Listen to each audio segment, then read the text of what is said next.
What's going on, everybody? It's your boy Cannon the Cannon, or in this video, it's True Power Boxing. I'm joined by two very special guests. Those of you who don't know, True Power Boxing is a promotion on Twitter.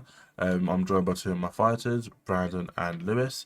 And today, obviously, we're missing two fighters, Ryan and Assad. They can't be here, but I'll be doing a video with them shortly, just so I can get everyone on, an initial introduction video, and then we'll just go into, some regular content for you guys. First questions, just a general question. Obviously, I'm following it the same format as we did before, general questions and individual questions. So, Brandon, describe who you are. If those of you don't know, Brandon's been around in the scene for quite some time, who did a 7-hour stream on SCB 001. Well, you pretty much just summed up my whole career there. Nah, obviously, Brandon Jones, aka the Titan. I've got 15 years of martial arts experience, BJJ, MMA, wrestling, karate, taekwondo. I've been doing boxing now for the past 4 years going on now. I'm not here to fuck around, really. I'm just here to get past people, to put my name out there for bigger communities like Misfits, like DAZN, just so I can get on there, make some big P's, and knock fools out on the way. Nice. So, Lewis, describe who you are. Yeah, so Lewis Smale, boxing name is The Alpha. 4 years of boxing experience, currently 2-0 record, 1 TKO, 1 points decision. Been a boxing purist for about, must have been 10, 12 years now. It's been my main sport for God knows how long. And it's been something I've always wanted to get into in the past 4 years. I feel like I've done really well with it. I want to obviously get into these scenes and show some of the people who think they can box and think they can get involved with it and think they can take it to new heights. Just, I can't, and they're just not on my level. Why did you get into boxing? What is your inspirations behind boxing? And, what type of boxer are you? So just so people can get a little bit about your style before you step in the ring. So I think like at a young age, a lot of kids like you see take up team sports and like football and your basketball and your rugby, and they get involved with the team sports and like feel really good at a team. I think with boxing, you've got yourself, you rely on yourself, and any mistakes that you make affect you, not anybody else. So it's like, but also you can always rely on yourself to get the right results as well, rather than relying on other people to get you that. So I think that's what's good with boxing, is it's you alone, and only you can change the outcome. I like the independence of the sport. I like the sweet science. I like the commitment that it takes. I like the mental edge to the game. I like the fitness it can provide you and the confidence it can bring you. I feel like boxing's the best sport for that kind of thing. So it's the best sport for me. It's hard to follow that up, but what am I against boxing? Well, from a young age, obviously, martial arts. I've kind of just always had this thing in my head that I've just always been the best at everything, and I just thought, boxing, and especially at the time, I don't know if you guys remember Conor McGregor versus Floyd Mayweather. Obviously, I was doing MMA back then. I was like, you know what, Conor's gonna have this in the bag. And then when I saw Floyd in there just piece him up, I was like, damn, there's this whole new area that I haven't even seen before, that I can go in there and try and master and become just the best I can possibly be and be the best out there, really. What kind of inspires you around boxing? Yeah, for me, it's just I just want to prove myself. Obviously, I put on some pounds now, as you can see. I got titties now. So, a lot of people instantly just say, oh, they're out of shape, they're not good for anything. But as we know by the current world champion, Tyson Fury, shape doesn't mean fuck all. Andy Ruiz came in, beat Anthony Joshua on a month's notice. And he was probably the best at the time.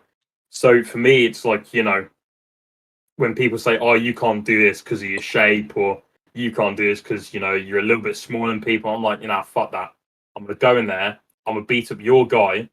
And then what are you going to say? It's just that thing of proving people constantly, just getting to reach to a higher level every single time. It's just every time I've fought in the past, it's just, I feel like I've transcended to another level, and it makes me feel powerful.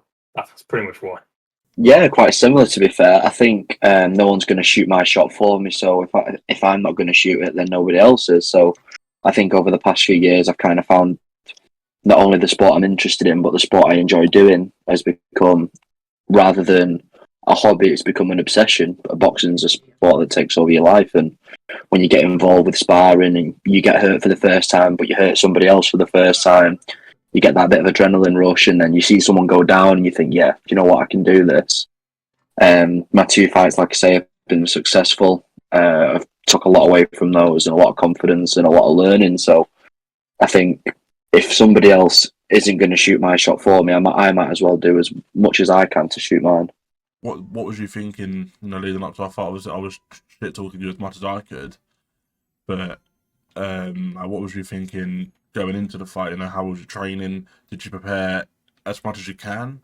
Obviously, you were injured during accepting the fight. And how did you prepare for someone who's I didn't have a fight until about a couple of weeks after we agreed, so you didn't have any real footage on me until that video was released. So it's how did you prepare for me, and how would you prepare in the future? Well, I've been known to obviously, I've kind of got an eye for things in the sport. Like obviously, I've been doing it for pretty much my whole life at this point. Is just fighting of any sort, MMA, karate, now boxing. Obviously, like you said, your tape didn't come out a couple of weeks later, so we were kind of just doing light stuff, just before then, like treadmill, hitting the bag, just getting everything loose and limber. And then obviously once that tape came out, I think we sat there for about 3 hours, me and my team, and we just analysed frame by frame, millisecond to millisecond, every little inch and perfection, that you did right and everything you did wrong. And so I've told you this now, you kept leaning to the left, so I was like, yeah. I'm just going to fucking, boom, uppercut. He's going to come in, I'm going to feint him with a jab, and boom, uppercut. And then we were just training, combinations to put you in that position where you feel comfortable to then go down to your left. And then we go, yeah, that's exactly where I want you. Boom. And obviously we were just doing that. But it's like you said, I was injured while accepting it. So main thing was trying to obviously get my my injury kind of settled in those first couple of weeks. And then we thought, yeah, we're perfectly fine. Then we started boosting up sparring more. We were sparring literally every other day. We were doing about 10 to 15 rounds every 3 days, maybe. And it was tiring. Like, fuck that.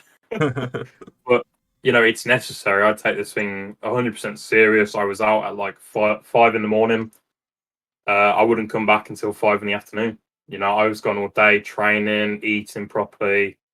I think, to be honest, we worked it out. I did 122 rounds of sparring just in like a month and a half, and then I obviously had to pull out. But it's like, obviously, like you said, what would I do in the future? Exactly the same.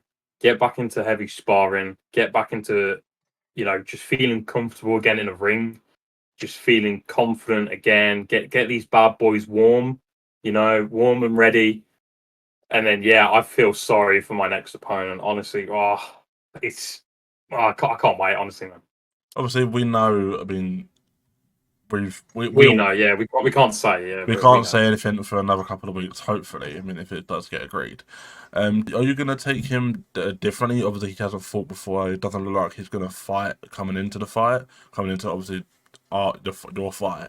Are you going to train any differently for him, or is it going to be just taking train every possible possibility that it could be? Well, I already know he's like 6 foot. He's orthodox, so already it's an easy time for me. He's a little bit taller. He's orthodox. If he was southpaw, then I'm like, okay, we're gonna have to switch camp up a little bit. But I've sparred enough southpaws now to know pretty much. Yeah, I know my shit. But this guy, he hasn't fought before. He's got no past experience. So realistically, I should go in there and do what Tommy Fury did to Jake Paul literally like last night. Jab the shit out of this fucker's face, and then just go, yeah, there you go. I'm out of here. Goodbye. But obviously, I was going to mention this as well. Obviously, Tommy Fury and Jake Paul happened last night. We'll do a video at some point in the near future, talking through our thoughts about it. Obviously, Tommy Fury went in as an underdog going into the fight, obviously because of the name that Jake Paul is. And obviously, we haven't seen you fight, but we also haven't seen your opponent fight. So obviously, there's going to be the person you're fighting is kind of well known in the area that we're fighting in. But obviously, there's going to be huge doubts about your ability, obviously, because you had the one pull out, and as Tommy Fury said last night, his life's obviously been harder because he's had to pull out twice. Obviously, he won last night. Thank God for that. I don't want to hear the Jake Paul fucking train going on anymore. But what I'm kind of alluding to is, how will you deal with that if you had the underdog pressure? How would you? I promise I'm going to get onto you in a minute, Lewis. But how are you going to deal with that pressure of obviously, you've got more experience, but he's probably got a lot more people rooting for him, if that makes sense. To be honest, mind my language here, but I couldn't give a fuck, to be honest. I don't care who he is, what anyone says. I know what I'm capable of. I have a brief understanding of this guy only started training like this month. And realistically, I should go in there, see every little imperfection, go, yeah, okay, that's it, done. And I to be honest, I don't really give a fuck. I think for me as well, I'm probably going to be the one where everyone's, they're going to be like, oh, is he really? Because obviously, I critique everyone else on YouTube. I'm like, yeah, you're doing this wrong, you're doing that wrong. This is what you should be doing. So I think me going in there, everyone's going to be like, oh, is he going to be able to, walk the walk? He talks the talk, he chats his shit. Now, is he going to be able to, go in there and prove everyone wrong, realistically? And I think I'm going to go in there. I'm going to say 2 rounds max. I want to get a round in because, it looks good on paper. Then you say, oh, he's done 2 rounds this year. And then, just so I can warm up a little bit, not just go there for a 5-second fight. Like dropping all the way down there to 5 seconds. Oh, fuck that. Get a round in, feel good, feel happy, and then boom. I'm going to tell you right now, it's going to be the right hook. I'm gonna hit him with the right hook. Oh, again, calling it right now. Right hook. Yeah. Round 2, right hook. I'm going to say a minute and a half left. How does being 2-0 feel? Does it feel like right now, because obviously I'm only 1-0, and I'm, my next fight is either make it or break it for me in this scene. But, being 2-0 is a lot different to being 1-0. Obviously, it's like in football, if you're 2-0 up, it's a lot more comfortable than being only 1-0 up. How are you feeling being 2-0? I know it's a very broad question, but, let's run with it. No, I know what you mean. It's good. Like obviously the one that when I went 1-0, it was a good feeling. So obviously it's the first fight. You got those pre-fight jitters, and you don't really know how it's going to feel going into the arena where everybody's watching you, and you're going out there to hopefully perform your best and get the result that you want. But when you go in for that second one, you already know how it kind of feels. Whereas a lot of people are behind the scenes like, oh, my family's watching, I don't want to let them down and stuff. You got to block that out. You got to have like a kind of tunnel vision and focus on you and focus what you're going to do. Like I get a lot more nervous if I see like one of my mates fight than I do if I'm going out for my own, because I can't affect the result in that fight. I can affect the result in my fight. If I do what I do, I can affect the result properly and the way it should go. I had 2 very contradicting opponents as well. Like my first one was about 6'2". He was quite skinny. He had quite long arms. And gassed himself out after the first round and was thrown up over the ropes after I TKO'd him. And then the second, yeah, it wasn't good. He was throwing up, coughing up blood. There was a lot of stuff. Then the second one, he was almost like a Povetkin kind of style. He was short, he was stocky, and he threw these big hooks. So it was more of like rather than go to war, it was get behind me jab and use my right hand. But I don't know. It's a good feeling. Like I say, I'm quite happy that I'm 2-0. I plan to stay undefeated, and defeat isn't something that's ever crossed my mind because life hits harder than anyone I'll go in the ring with. Talk about the tunnel vision, obviously, when you're walking into the ring, especially if you're fighting in front of a crowd. Obviously, I'm pretty sure your fights are ultra white collar. Yes. And they tend to draw big crowds in the local area. I mean, my fight had 800 people at. So I've kind of hit that barrier of, I know we'll have to fight in front of a crowd. But obviously, I don't know how many people at your one. I never really asked. But I'm assuming there's quite a few people. What's on your mind going into that fight? Because, it's very different. Sort of after your first fight, obviously you got the nerves going in. But your second one, like, what's on your mind then? Are you thinking, oh, I'm going to steamroll this guy? Or was you like, I've got to be cautious? And I've sparred him a few times because obviously the way the ultra white collar camps were beforehand, you get you go to a gym with like a group of people, and there's a more than a likely chance you're gonna spar the person you're gonna fight. They'll categorize you into your weight groups and kind of drive your training around that. So I had sparred him a few times. I had done pad work with him and stuff before I got a gauge of what he was like, and I've been pretty good at picking my opponent before it gets announced. Like with the ultra white collar fights, you only find out your opponent 3 days before. So you have to kind of have a workout of who you think you're going to go against because you don't have that much time for a game plan. But I had planned to fight him. There wasn't anyone else I thought I was going to go against, and it was him in the end. So I picked right on that. Nerves wise, I didn't really feel any. The morning was good. Had my breakfast fine. Had my little pre stuff, and then went to the arena. Had all the talk through. To get all your medicals done. Felt absolutely fine. Went down, even spoke to my mates who had turned up. I think my last fight, including standing people, there was about 45 to 50 people who just came for me. Out of, I think it was about just over 1,000 people. But it was spot on. I felt absolutely fine. Felt great afterwards. I don't really feel a lot of pressure, as daft as it sounds. Pressure's never really something that's got to me. If it involves me, because I know I can affect it. But yeah, pressure's never something that's never really bothered me, and I don't think it will in my next fight. I mean, it's interesting that you spoke about obviously you felt no nerves, whereas I explained it in my video with Brandon when we filmed the podcast. I didn't feel nerves in my first fight until I was stepping out into the ring, purely because I mean, when I had obviously as you said, you only find out your opponents a couple of days before your actual fight night. It was a lot more difficult. Whereas now we know who our opponents are. In this kind of not a white collar fight, it's you know who your opponent is, and obviously you can prepare a game plan. But in the days leading up to it, I was just constantly messaging people, and I was like, how would you prepare for someone that you sparred against?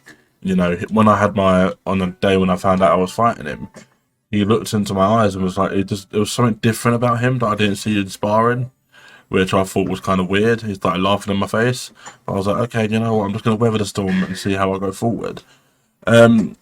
Speaking about obviously the promotion a bit more, how do you feel after signing for True Power and signing? Do you feel that what we can do, what I can do, is going to better your career in terms of making fights for yourselves? Sorry, I was just checking out my hair. I'm losing my hair, so I'm constantly looking in the camera. Oh shit, can you see it now? And you kind of can, so I'll just cover that up real quick. But I feel like especially in this scene, you get a lot of people that try and do what you're doing, like SCB are doing. They're trying to be the next big thing, realistically, aren't they? They're trying to be the next Misfits. They're trying to be, the next Matchroom, BT, Sky, Boxer, all of those, Golden Boy, the list goes on. But it's like there's a difference, It's people like yourself and at True Power Boxing and SCB. They're willing to commit time, money, effort just to try and put on an event that probably only a limited amount of people will probably watch and go to, but they're doing it for the fighters to get their name out there, to give them the experience that most people won't ever give them. It's like I know I was at this one gym. I was there for about a year. I was training with amateurs and everything. I was like, oh, I think I'm ready. Everyone else said I was ready. And they were like, nah, we ain't got space for you. Sorry, you're just not the right size. I'm like, what the fuck? There's literally a heavyweight right there. Come on now. And he's like, yeah, no, sorry, mate. You're just not the right size. I'm like, all right, fuck it. And then, I see this Twitter scene. I'm like, well, you know what? This is an opportunity here. I saw SCB the first one. I was like, damn, this is an opportunity. So I took it and, met some amazing people along the way, like yourself, obviously, both of you. And it's like, I just think with True Power as well now, I feel like we're just getting there. Obviously, we're at the beginning right now. We still have a long way to go. But I only see things going up from here, realistically. It's like the fighters, the caliber of the fighters we got on here, we got Lewis, 2-0. We got Ryan, 3-0. You got yourself, 1-0. you know, and then you got me, you know, just a badass motherfucker, you know. That's my record. But it's like you look at other promotions, you know, like Breakout in America. They've got people who in this scene it counts, you know, it counted not much now, but you know, they fought in backyards and like Get Back and everything. Who have fought people who really don't know how to box, will never know how to box. Whereas people like yourselves on here, it's like you've sparred people, you know, you've gone through a whole camp, you've then gone into the ring, find out not knowing who your opponent is until 3 days, like Lewis was saying, and then you're going in there and you got the job done, you know, and that's why I always gave credit to you, even though you probably wanted to rip my head off. I was like, yeah, I gotta give credit to him because he actually stepped in there. But it's like now I feel like there's just an amazing foundation that SCB did. We can only build up. You know, we can only go up from here. It's like there's no kind of testing now where SCB had. Obviously, they had to find where the stream was and everything, and the fighters who could they trust. For us, I feel like we're just going to go. We're either going to go, or you know, it's either one, but it's only going up from here. I can tell you that now. Well, I think it's very similar. I think this is just the start. I think obviously with what SCB are doing, and obviously the start with like Misfits and the way they're doing stuff with more influencer fighters and showing what they could do. I think True Power are going to have that nice blend of people with a following and people with ability, rather than just a following or just an ability. And I think True Power will have a good combination of the two, where we'll have a lot of people selling tickets and a good following of people who want to come and watch, not just because of who we are, but because of what we can do in the ring as well, because it's been proven, like you say, 2-0, 1-0, 3-0, badass motherfucker. It's what you want on an event like this. Like it's a good blend of what you need. Like we all have ability, we all know what we can do. It's just having a platform to show it. And I think True Power's got the future, the backing, and the standard that it's setting to show that we can do it. And the stars. Exactly, man. Exactly. I can't say too much now on video. Obviously, I will discuss with you boys if and when I get any information. But in August, let's just say this whole thing here will be 10 times better. Purely because of what we have planned. I mean, I'm saying August specifically because there's something happening in August. But you know, I will try and get whatever you boys. I'm trying to get you guys on fights. I mean, obviously I knew Brandon was injured before, you know, like after SCBR won, so I was making sure that he was okay before I started planning anything. But and then so obviously Brandon's now fighting soon. I mean, I did try and get Ryan and Assad on the same card. Obviously SCB just didn't want him on a card. I'm not sure why. But you know, Lewis, I will try and get you on other cards if they do become available. I mean, I can only do what the availability has to me. One last question to the pair of you. When it comes to a build-up of a fight, and you know, obviously people put out training footage, and you know, some people like to keep silent. I mean, it didn't work out for Joe Weller, but it did. It didn't work out for Joe Weller. It kind of worked out for Logan Paul when it came to KSI 2. But you know, are you wanting to keep what you're doing a secret, or are you wanting to, you know, be out there as much as possible just to show that, you know, you're putting out, you're, you know, doing what you can? Well, obviously, last time, you know, for our fight, I wanted to keep it a little bit secret. I just obviously wanted to focus more on my injury and make sure I was just as fit as ready to my 2 fight. I just wanted to be in peak form that I could have been. Obviously, I'm not going down to cruiserweight in like a couple of months. Like, fuck that. But it's like, I just wanted to make sure, obviously, I was in tip-top form that I could be. Obviously, that didn't happen, but this time I'm more in the scene now. People know me. I think I'm going to be the person that, you know, puts the most promotion out for this fight, especially for my next one, because, you know, I last time I did 7-hour stream. I had a better stream than SCB. Like, no offense to them guys, but I did, and that was consistent, no breaks, not whatsoever. 7 hours consistent. So, you know, I'm gonna put some footage out, 100%. Trailer footage as well. documentary we're working on, you know, is oh man, I can't wait.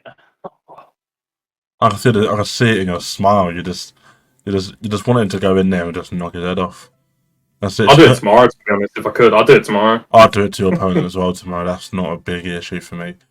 Yeah. So Lewis, you know, are you wanting to be, you know, out there, or you wanting to be a bit more secretive and, you know, make well for your obviously in when it comes to the fight that we've prepared you for, that we've got you on for, come towards the summer, are you wanting to be a bit more out there, or are you wanting to be a bit more secretive? No, yeah, I'm usually quite out there with my training. I've documented a lot of my training on my training Instagram as opposed to my personal one. Just so if anyone was interested, they could check it out. Whether that be pad work, be just general S&C training, just showing how I'm progressing. It's gone down quite well. Obviously, I spoke to you guys about the promotion stuff when it's come to like posters and videos and anything that I can get out, I will get out there. Usually, I'm quite good at selling a fight. Like I say, the two fights I had, I only have the fight of the nights on each card. I had the most tickets sold for each event as well. I had the biggest following both times, and they've been a rack up in numbers, man. I always do as much as I can, whether it was photo shoots, as you could have seen from the ones that I sent you over with like my Bane mask and the little outfit that I got. They were good, man. But yeah, I just try and I try and do as much as I can just to make sure that I get my name out there.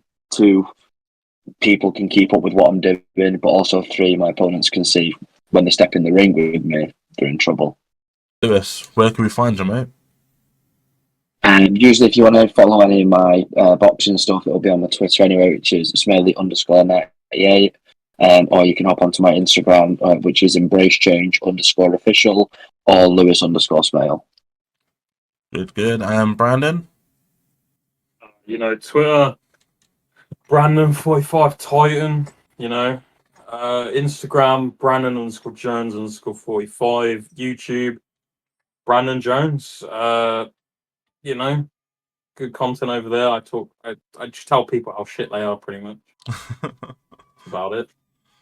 All right, boys. Well, thank you very much. Make sure everyone watching this video likes and subscribes.